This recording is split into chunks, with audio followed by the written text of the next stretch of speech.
Welcome to the Deep Dive. We're here to cut through the noise and really get to the core of what matters. Today, we're digging deep into AT&T's second quarter 2025 earnings. We'll be looking at their latest calls, press releases, trying to figure out what's really driving this telecom giant.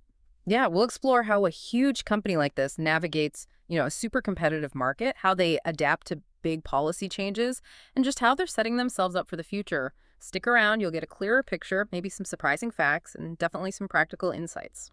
Let's jump in. So AT&T's been really upfront about their big goal, becoming the best connectivity provider in America. That's quite an ambition.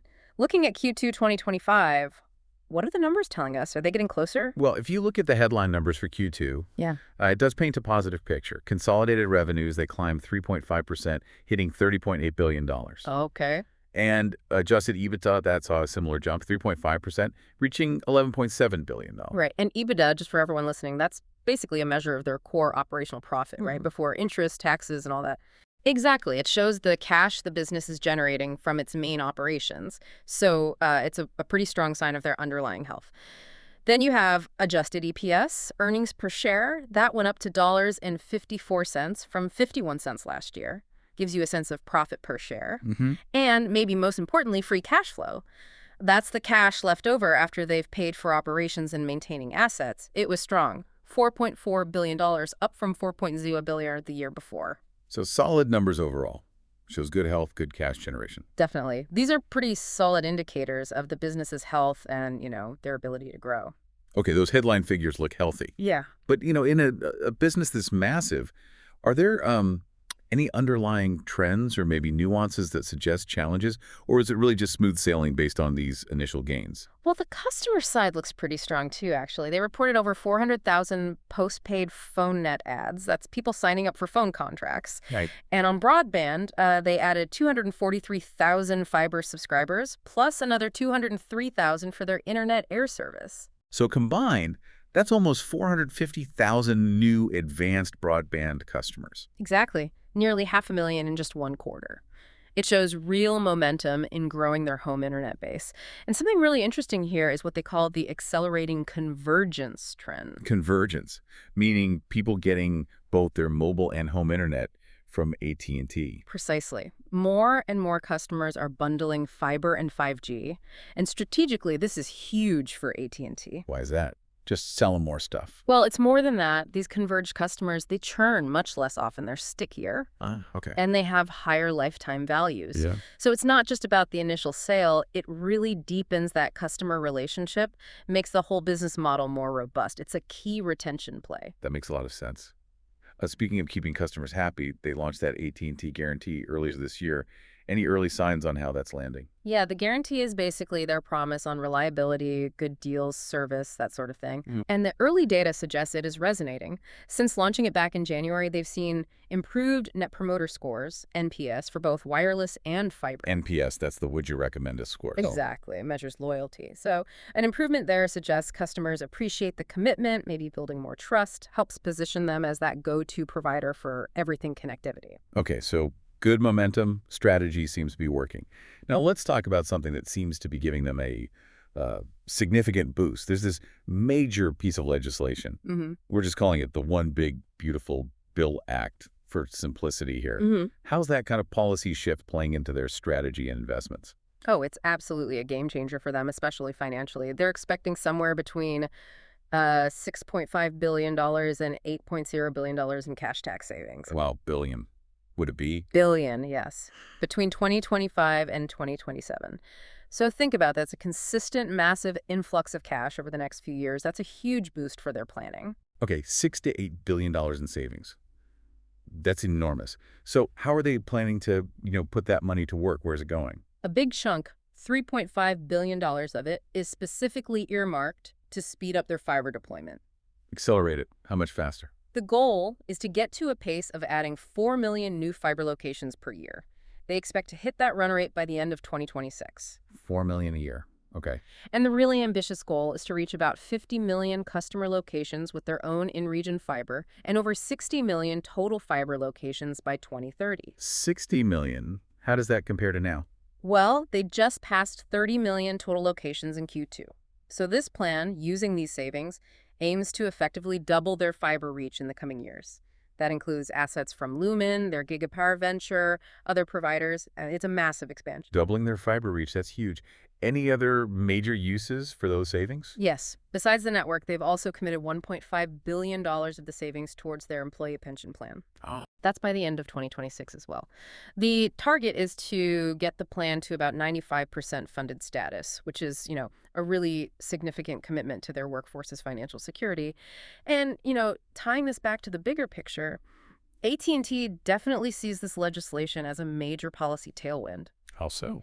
They argue it helps meet that skyrocketing consumer demand for better connectivity and helps America kind of regain its lead in wireless tech through, as they put it, smart policy. Basically, it enables these huge infrastructure builds. Okay, so we have this grand strategy becoming the best provider, fueled partly by these significant tax savings driving massive fiber investment.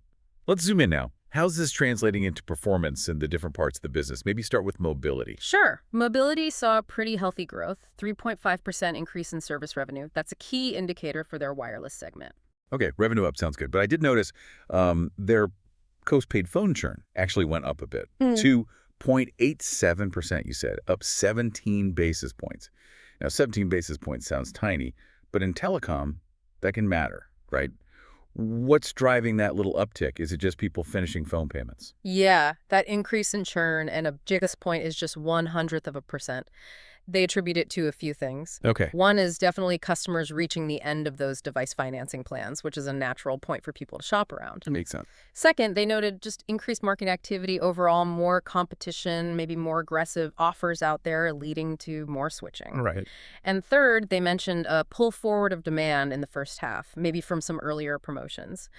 So because of all that, their outlook for the second half is a bit cautious, assuming competition stays pretty intense. So higher churn, potentially higher costs to keep or get customers? Yeah. How do they square that with growth? Well, their focus, they say, is really on attracting and keeping what they call high-value paying customer relationships, meaning customers who are likely to stay longer, maybe take multiple services like those converged customers we talked about. They believe the higher lifetime value from these customers justifies the acquisition or retention costs and still delivers good returns overall. Okay, focus on quality over just quantity. Got it. Yeah. What about consumer wireline? You mentioned fiber and internet air earlier. Yeah, that area is looking really robust. Consumer fiber broadband revenues shot up almost 19%, 18.9% to be exact. Wow. We already mentioned the 243,000 FiberNet ads. And significantly, they've now passed the 1 million subscriber mark for AT&T Internet Air. That's their fixed wireless service. 1 million subs on fixed wireless already. That's pretty quick growth. Yeah. So how do fiber and this internet air, how do they work together? Aren't they competing? That's what's fascinating. They see them as complementary, not really competing head-to-head. Fiber is positioned as the scaled long-term solution at the top end of the market. Premium speed, premium service. Right, the best connection. Exactly. Internet Air, or fixed wireless, is targeted more towards the price-sensitive segment, or, importantly, in areas where they plan to build fiber eventually but haven't yet. Ah, so it's like a placeholder. Yeah. Or a bridge. Kind of acts like a funnel, is how they describe it. Lets them grab a broadband customer now with Internet Air in an area they know they'll be upgrading to fiber later. So it's a smart way to segment the market, serve different needs, and build a pipeline for their premium fiber product. Interesting strategy. Okay, while they're building out all this new fiber, what's happening with the old stuff, the legacy copper lines? Are they making progress shutting that down? They are. It's a huge undertaking, as you can imagine. They've recently filed with the FCC to actually discontinue service in about 10% of their old wire centers across 17 states. Okay, starting the shutdown process. Yeah, it's a key step towards their bigger goal, which is to discontinue service across the, quote, large majority of that copper footprint by the end of 2029. And the benefit there is mainly cost savings. Big time.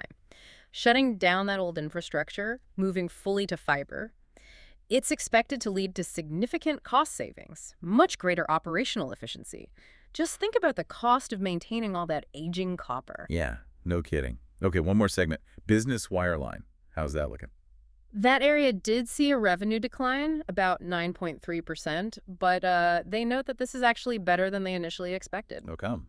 Seems like less pressure from legacy service declines than anticipated, plus they've had some success with cost-cutting initiatives. The plan there is to reinvest some of those savings back into growth areas for businesses like, you guessed it, fiber and other advanced connectivity services. Okay, so wrapping all these pieces together, the market, the policy boost, how each unit is doing, what does this all mean for AT&T's financial picture going forward? What should listeners kind of expect or watch for? Well, the company seems pretty confident about their financial position. They're managing their debt, operating within their target leverage range. Leverage being how much debt they carry relative to earnings. Right. And they also recently closed the sale of their remaining stake in DirecTV. They still have over $4 billion in proceeds from that deal sitting there, which adds even more financial flexibility. Okay, so what about their official forecast for the year? Do they update guidance? They did update the full year 2025 guidance. They expect consolidated service revenue to grow in the low single digits, mobility service revenue 3% or better, and consumer fiber broadband revenue, that strong growth continuing mid to high teens. Got it. And bottom line. Adjusted EBITDA growth projected at 3% or better. Capital investment, so network spending and such, in the $22 to $22.5 billion range. And importantly, they slightly raised their free cash flow guidance, now expecting it in the low to mid $16 billion range for the year. A slight raise there. Interesting. Yes, and they also plan $4 billion in share repurchases by the end of 2025. Looking further out to 2026, 2027, that's where you really see the impact of those tax savings boosting cash flow. How much? They're projecting capital investment will tick up a bit, maybe $23 to $24 billion annually in those years. But free cash flow is expected to be $18 billion plus in 2026 and $19 billion plus in 2027. That plus suggests potential upside. 18, 19 billion plus in free cash flow. That's a lot of financial firepower building up. So how do they plan to use all that extra flexibility? What are the priorities for that cash? They're looking at a few options. One is definitely strategic investments that could, complement or even accelerate their organic growth. Think more fiber, maybe spectrum licenses. Spectrum, the airwaves for wireless, right? Exactly. They're also considering additional capital returns to shareholders, maybe more buybacks or dividend considerations down the line. And of course, continuing to manage their debt, potentially paying some down. It's about balancing growth investment with financial discipline. So if we had to boil it down, the main takeaway seems pretty clear. AT&T is laser-focused on its long-term plan, investing heavily in its core networks, fiber and 5G. And, well, this quarter's results suggest that strategy is actually working. They're playing to their strengths. That sums it up well. Yeah, the company sounds confident about the industry environment, too. They see these favorable policy trends like the tax savings and just this undeniable growing demand for fast, reliable, converged connectivity, especially, with AI and everything else driving data usage. It validates their big bets on infrastructure. So maybe a final thought for everyone listening. As AT&T ramps up this massive investment in fiber and 5G, think about how these faster, more widespread networks might actually change the way you work, connect, get information in the next few years. What kinds of possibilities open up for you personally, or maybe even for your entire industry, when truly high-speed, pervasive connectivity becomes the norm? Something to ponder.